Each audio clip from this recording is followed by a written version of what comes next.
Hey guys, so in this video, I want to talk about the Pokemon market in general, just because I think things are getting kind of sketchy. Some things are just exploding in value, and it's kind of starting to scare me.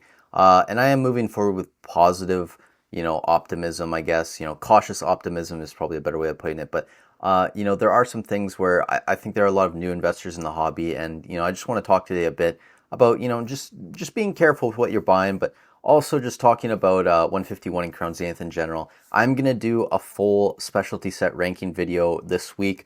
You guys really seem to enjoy the booster box one from yesterday.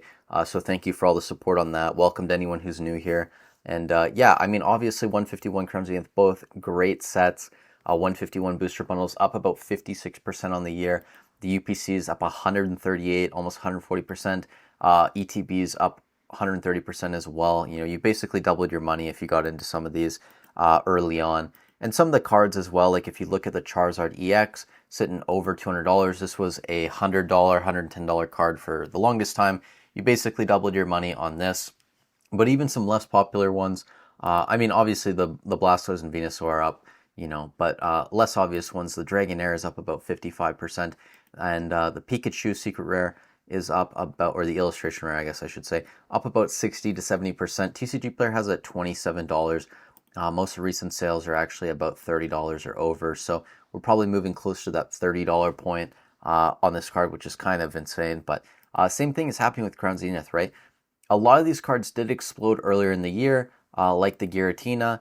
This thing, if we look at the 1 year chart, exploded from about $70 up to around 140, 100% return. We saw it drop back down into that $100 range, and now we're pushing 120 again. If we look at most recent sales from today, 2 at 130, 1 at 120, or that's from yesterday. So only sales today are at 130. Yesterday, lots of sales in that 120 range.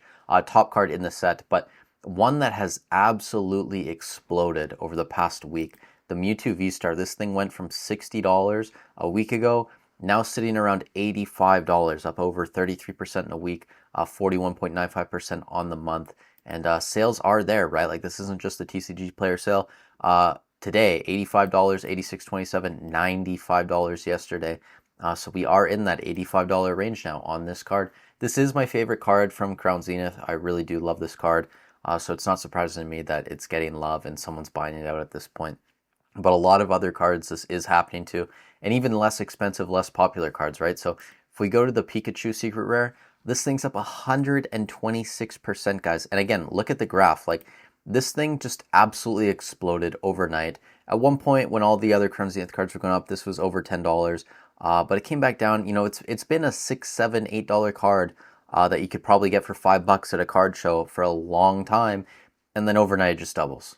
Like, instantly, within a week, double in price on this Pikachu Secret Rare. I'm sure part of this has to do with the Surging Sparks Pikachu. People coming back to the hobby or being new to the hobby, they see that card, they want to collect other Pikachu cards, and these are some of their, favorites that are also cheap alternatives that people are buying out. But also just, some of this just seems weird, right? Like, some of these prices just hopping overnight. And I can understand some of these cards having popularity, like the Giratina, but the Mew just jumped. The Secret Rare Pikachu just jumped.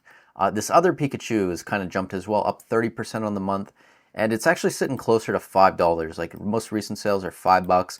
TCG Player has this at a little over $4, so it's even higher than this, right? The Mew Yellow Borders. I do love this card, but again, past 3 months, it's up 40%.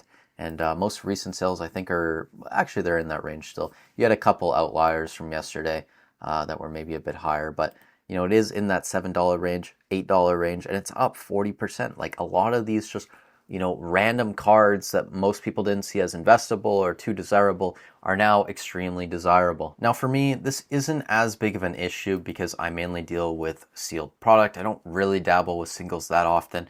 But going into 2025, I may actually start dealing with PSA 10 slabs a bit more, just because I feel like a lot of times I've felt like things were going to go up, they were undervalued, and they've done quite well. So I might start experimenting with it a little bit, have it be a small part of my portfolio. But again, most of it is sealed, just because in the long run, sealed is less volatile.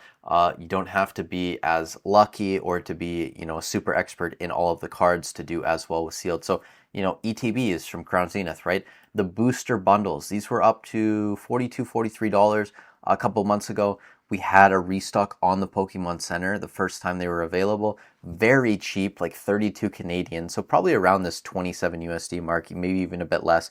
And they're already back up to $37, $38 USD. So insane recovery. I mean, Crown Zenith was printed to the ground and people are still buying it up. They want to open it. And, if this happened to a set like Shining Fates, which it did, no price growth basically for years on that set. That thing has been incredibly stagnant, very, very, very slow growth. Even in a bull market like Pokemon's been going through, that thing's hardly moving. So, people really want Crown Zenith. And I'm probably a bit higher on Crown Zenith than I am 151 right now. But I don't think either of these are going to do bad on, right? Like, we haven't seen specialty sets and very long-term results, right? So when I see things like Hidden Fates, obviously that was printed a ton, massive reprints, and it's still very popular, like it's done really well, but we just haven't seen, long-term growth on that set. It's been quite stagnant.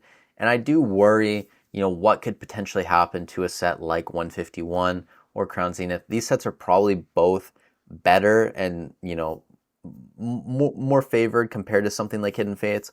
But, buying into ETBs at $100, sure, I mean, eventually these will be $200 ETBs, I imagine, but I don't know how long that's going to take. You can still buy Crown Zenith ETBs for under $70, right?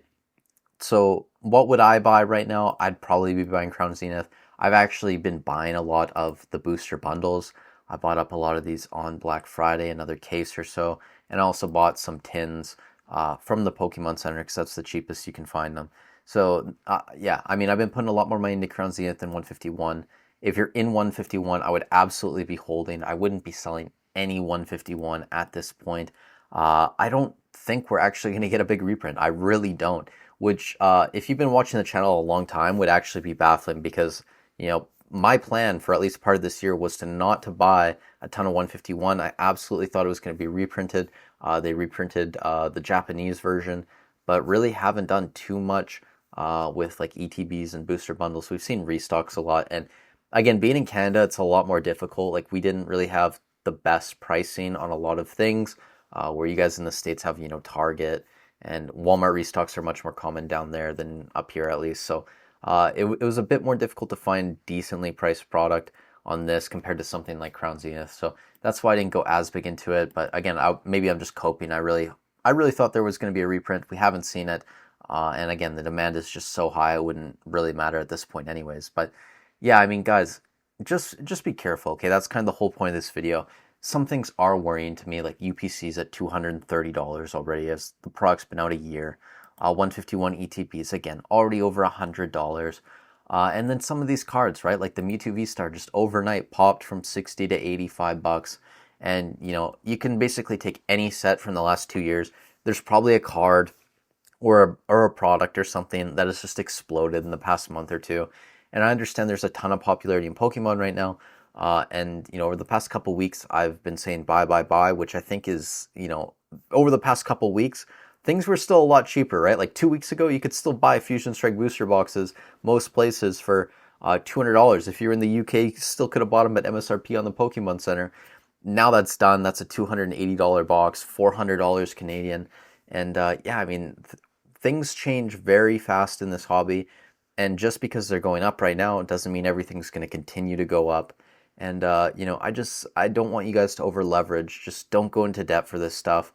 And, be ready for the eventual downturn on a lot of these cards, right? Like we could see this Mewtwo easily come back down to $60, $70, right?